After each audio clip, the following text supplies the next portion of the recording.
Oke, kalau kemarin kita udah ngebahas Lenovo IdeaPad Slim 5i, sebuah IdeaPad rasa yoga karena dia pakai Intel Core Ultra 7, tapi dia nggak touchscreen, nggak 2-in-1.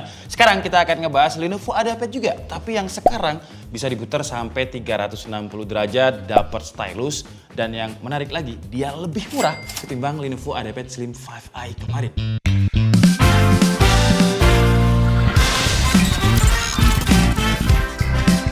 Kalau kalian familiar dengan nama SKU-nya Lenovo, dulu disebut dengan Lenovo IdeaPad Flag. Tapi sekarang sama Lenovo dipersimpel lagi.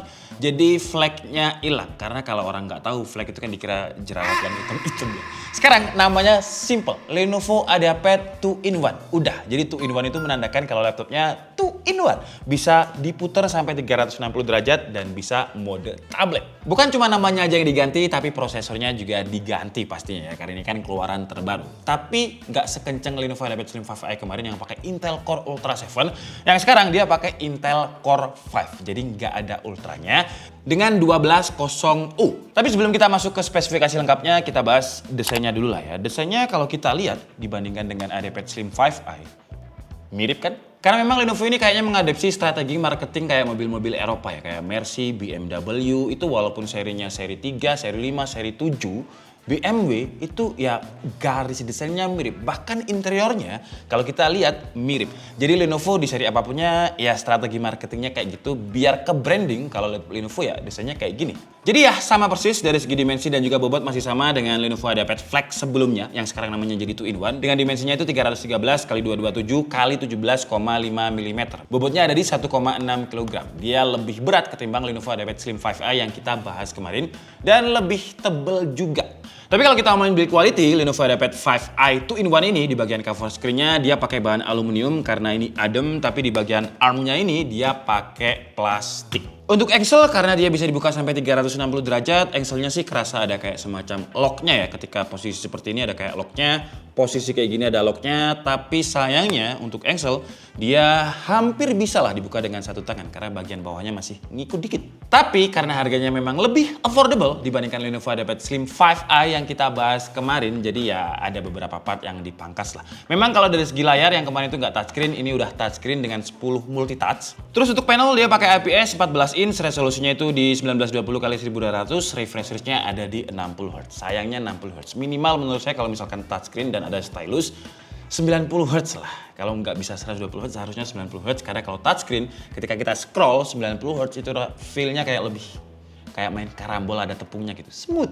Dan untuk color gamut dia nggak seluas Lenovo IdeaPad Slim 5i kemarin dengan sRGB-nya ketika kita tes ada di 61%, P3-nya 46%, brightness-nya sih lebih tinggi ya dengan 313 nits. Tapi untungnya walaupun layarnya ini kurang color akurasinya, di dalam paket pembeliannya Lenovo masih ngasih kita stylus. Yang stylusnya ini udah generasi terbaru yang support sama 4096 pressure sensitivity. Jadi kalau misalkan kita tarik gambar yang tipis, dia garisnya bakalan tipis. Kalau kita agak tekan stylusnya, garisnya akan tebal. Ya kayak ibaratnya itu mirip sama gambar di kertas.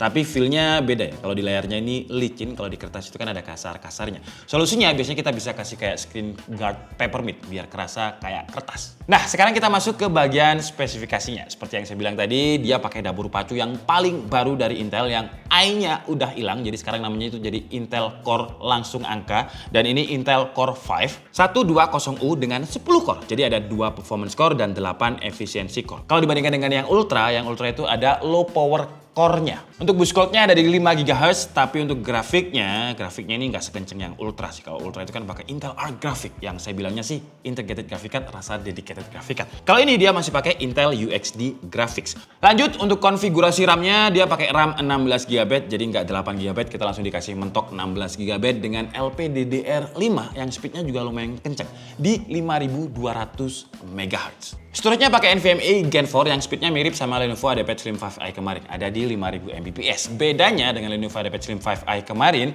ini masih bisa di-upgrade. Sayangnya untuk opsi upgrade-nya mirip sama Lenovo IdeaPad Slim 5i kemarin, karena RAM-nya LP dibikin low power biar baterainya lebih awet, jadi RAM-nya disolder. Yang kekurangannya jadi kita nggak bisa upgrade lagi. Tapi menurut saya 16 GB kalau untuk kegiatan office ringan medium aja harusnya cukup lah. Storage juga nggak ada slot lagi, jadi kalau misalkan kita mau upgrade bisa. tapi ya harus diganti ke kapasitas yang lebih gede. Dan langsung aja lah kita bahas gimana performa dari Intel Core 5 1200U ini, karena saya juga penasaran, ini pertama kalinya saya ngebahas Intel Core 5. Dan hasilnya cukup menarik ya untuk sebuah prosesor seri U. Karena untuk single core-nya ketika kita coba skenario rata kanan dengan kondisi laptop dicas, itu dapatnya di 256 poin. Kalau untuk multi core-nya kita loop sebanyak 10 kali sampai running ke 8 itu stabil di 1500-an poin lah. Terus running ke 9, running ke 10 turun memang tapi nggak banyak dengan 1470-an poin.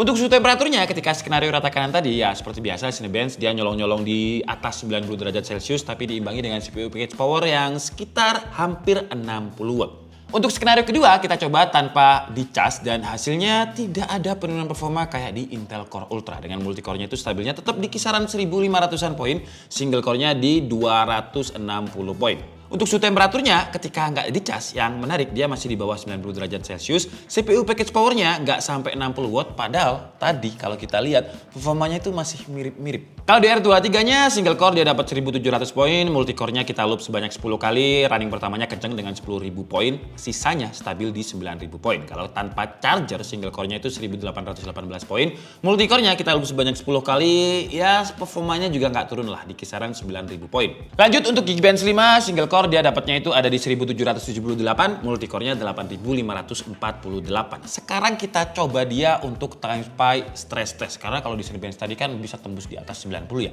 Tapi gimana kalau kita loop di 3D Max sebanyak 20 kali di driver TimeSpy-nya. Dan hasilnya dia lolos kok dengan skor 99,1%. Tapi karena dia pakai Intel UXD grafik ya skornya nggak sekencang Intel Core Ultra yang pakai Intel Arc grafik kemarin ya. Dengan fast track-nya dia di 4248, TimeSpy-nya di 1505. Tapi yang menarik ketika kita coba pakai rendering Adobe Premiere Pro dengan template yang memang bisa kita pakai, walaupun dia seri U, tapi ketika render 4K dia masih kenceng loh ya. Dengan mampu menyelesaikan dengan durasi waktu itu 4 menit 32 detik. Kalau kita ekspor ke Full HD lebih cepat lagi dengan 3 menit 24 detik. Sekarang kita coba untuk rendering 3D pakai Blender dengan template BMW CPU render. Memang lebih kenceng Intel Core Ultra 7 kemarin, tapi selisihnya nggak begitu banyak kok. Karena untuk Intel Core 5 ini dia mampu menyelesaikan dengan durasi waktu 4 menit 39 detik. Kalau GPU rendernya 7 menit 25 detik. Untuk suhu temperaturnya juga nggak sehangat ketika kita pakai Cinebench R15 tadi. Dengan Adobe Premiere Pro export 4K itu lonjakan pertama aja 90 derajat Celcius terus stabil 80. CPU package powernya juga sama, lonjak pertama 50 derajat terus stabilnya di kisaran 30 derajat Celcius. Di Blender juga sama, ketika dia naik awal 90 terus stabil 80. CPU package powernya juga sama di 30 watt. Sekarang kita coba lihat gimana performanya Intel Core 5 kalau kita gunakan untuk gaming. Kita mulai dari gaming tipis-tipis dulu lah. Seperti biasa Dota 2 dengan grafiknya fastest, resolusi Full HD. Average FPS dia bisa dapat 111, maksimumnya 128, drop-dropnya itu di 94 FPS. Masih aman. Valorant resolusi Full HD kita coba grafik lu ya, karena kalau game kompetitif FPS kayak gini kita harus cari FPS yang bener-bener kenceng. Dan hasilnya untuk average FPS itu masih oke loh di Valorant dengan 160 FPS, maksimumnya bisa tembus 192, drop-dropnya itu cuma di 84 FPS. Di atas 60, jadi masih aman juga. Karena aman kita coba naik dikit ke Genshin Impact dengan grafiknya lowest, resolusinya sama, 60 FPS-nya aktif. Average FPS dia bisa 60 ketika war, terbang dan juga lari. Itu drop-dropnya pun masih di 53 FPS. Angka yang juga masih aman. Karena aman ya kita sekalian aja cobain Far Cry 5 yang membutuhkan game AAA ya. Dia butuh grafik card. Dan hasilnya ya nggak bisa dibandingin dengan Intel Arc Graphics ya, karena untuk FPS-nya itu udah nggak playable di bawah 30 FPS, terus maksimumnya di 37 FPS, dropnya 27 FPS. Jadi kalau kalian pengen main game AAA ya belinya Lenovo IdeaPad Slim 5A yang pakai Intel Arc Graphics. Tapi kalau kalian pengen laptop touchscreen 2-in-1 yang harganya affordable ya ini. Terus untuk suhu temperaturnya di beberapa game juga kalau kalian lihat chartnya, Valorant aman, itu stabilnya di 80 derajat Celcius. Genshin yang lumayan ya, dia stabilnya di kisaran 92 sampai 96 derajat Celcius. Far Cry 5 juga di atas 90 derajat Celcius. Tapi saya penasaran kalau misalkan kalian pengen main game tapi tanpa charger, bisa nggak? Seharusnya bisa, karena ini prosesor seri U dan hasilnya memang bisa. Ketika kita coba main Genshin Impact, resolusi Full HD, grafik lowest, ya performanya itu masih mirip-mirip dengan yang menggunakan charger tadi. Average FPS 60, dropnya 59. Kayak malah lebih tinggi nggak pakai charger ya. Terus di Far Cry 5 itu average FPS-nya malah bisa stabil di 30, jadi masih aman. Jadi yang agak membingungkan untuk Lenovo IdeaPad 5 2-in-1 ini, kalau misalkan dicas, performanya malah turun. kalau nggak dicas, dia malah naik. Terbukti di Cinebench R15 skenario kedua tadi juga. Cuman karena di prosesor Intel Core 5 ini dia nggak punya low power core, jadi kalau kita tes di suhu FLIR-nya, permukaannya, suhu tertingginya itu ketika kita udah stress test sampai panas banget, Genshin Impact, terus rendering 3D itu nonstop, terus kita tes suhu permukaannya, itu suhu tertingginya bisa tembus 51,9 derajat Celcius. Tombol-tombol keyboardnya juga lumayan hangat ya, karena di atas 40 derajat Celcius dengan 43 derajat Celcius. Kalau di Intel Core Ultra 7 di Lenovo IdeaPad Slim 5i kemarin di bawah 40 derajat Celcius. Tapi kalau kita gunakan dia sesuai dengan kodratnya, kayak cuman Office, contohnya kayak ekspor PowerPoint 150 slide ke PDF, itu dia selesai cuma dalam waktu 5,65 detik aja. Excel untuk randomize data large itu selesai dalam 44,55 detik. Kalau kita ngomongin performa, kalau kita gunakan untuk kegiatan ringan ke medium atau medium terus aja lah, itu masih lebih dari cukup sih ya dengan performa yang seperti itu tadi. Input device-nya menurut saya juga Lenovo keyboardnya udah nyaman, dia punya 3 tingkat adjustment brightness. Feel-nya mirip juga dengan Lenovo IdeaPad Slim 5i kemarin. Touchpad-nya sih untuk IdeaPad kurang solid ya. Menurut saya itu travel distance-nya kayak terlalu dalam. Terus suaranya juga kayak masih kerasa terlalu plastik dan agak kerasa murah. Untuk kualitas webcamnya, resolusinya ada di 1080p 30 fps dan kira-kira seperti ini untuk kualitasnya cukup oke sih ya. Walaupun nggak se-oke si Slim 5i kemarin, sama-sama resolusi Full HD padahal. Dan untuk menu AI-nya dia ada automatic framing, di mana ya dia bakalan ngikutin gerakan saya, tapi untuk eye contact dan juga background effect itu nggak ada. Dan untuk kualitas suaranya seperti yang kalian dengarkan, kira-kira seperti ini. Untuk mic noise cancellingnya dia juga ada beberapa pilihannya di Lenovo Vintage. Sayangnya untuk webcamnya ini nggak kayak si Lenovo IdeaPad Slim 5i yang udah ada infrared kamera untuk Face ID login ke Windows Hilo, tapi diganti sama Lenovo. Kalau kita lihat di bagian pojok kanan keyboardnya itu ada fingerprint yang memudahkan akses kita untuk tanpa masukin password. Jadi tinggal pakai finger aja untuk login ke Windows Hilo. Untuk audio dia juga sama, support sama Dolby Audio, speakernya ada 2, masing-masing 2 watt yang ya suaranya itu kira-kira sama dengan Lenovo IdeaPad Slim 5i yang kita bahas kemarin.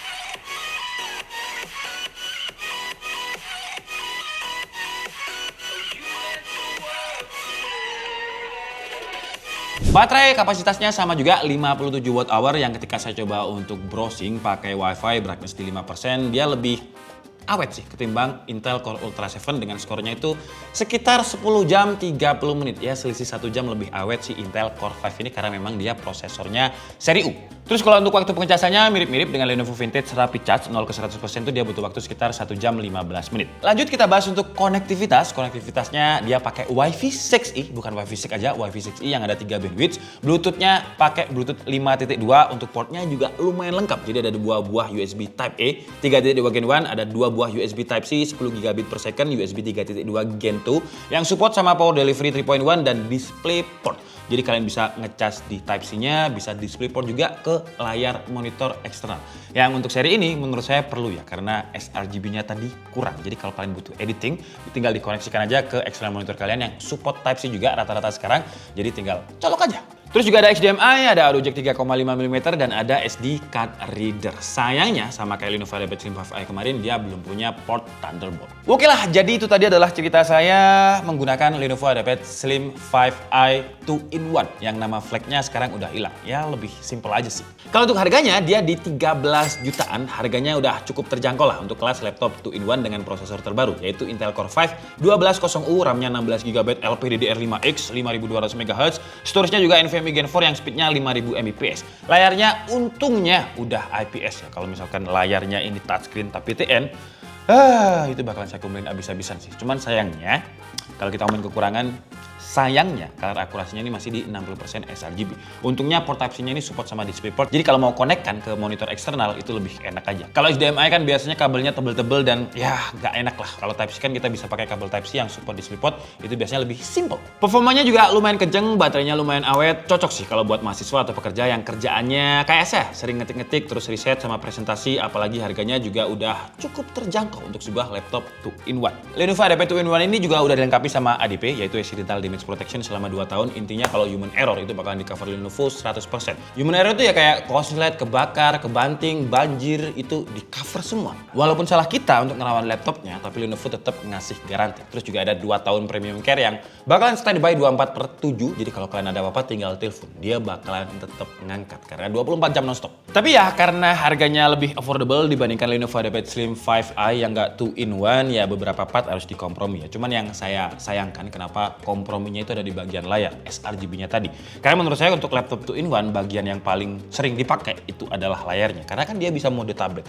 Jadi seharusnya sih poin pentingnya itu malah ditaruh di layar. Mungkin RAM-nya bisa pakai RAM yang lebih murah, tapi layarnya 100% sRGB dan refresh rate-nya 90Hz. Itu menurut saya racikannya lebih pas aja untuk laptop convertible 2-in-1. Terus kekurangan lain sama kayak Slim 5i kemarin, opsi upgrade-nya terbatas atau bahkan nggak ada ya. Bisa cuman storage NVMe-nya aja diganti ke kapasitas yang lebih besar, terus port Thunderbolt-nya juga nggak ada. Tapi overall dengan harga 13 jutaan, kalau kalian cari laptop 2-in-1 yang performanya kenceng, si Lenovo IdeaPad 2-in-1 tanpa flag ini hampir terbilang flag. Karena saya terbiasa ngomong flag kalau Lenovo 2-in-1.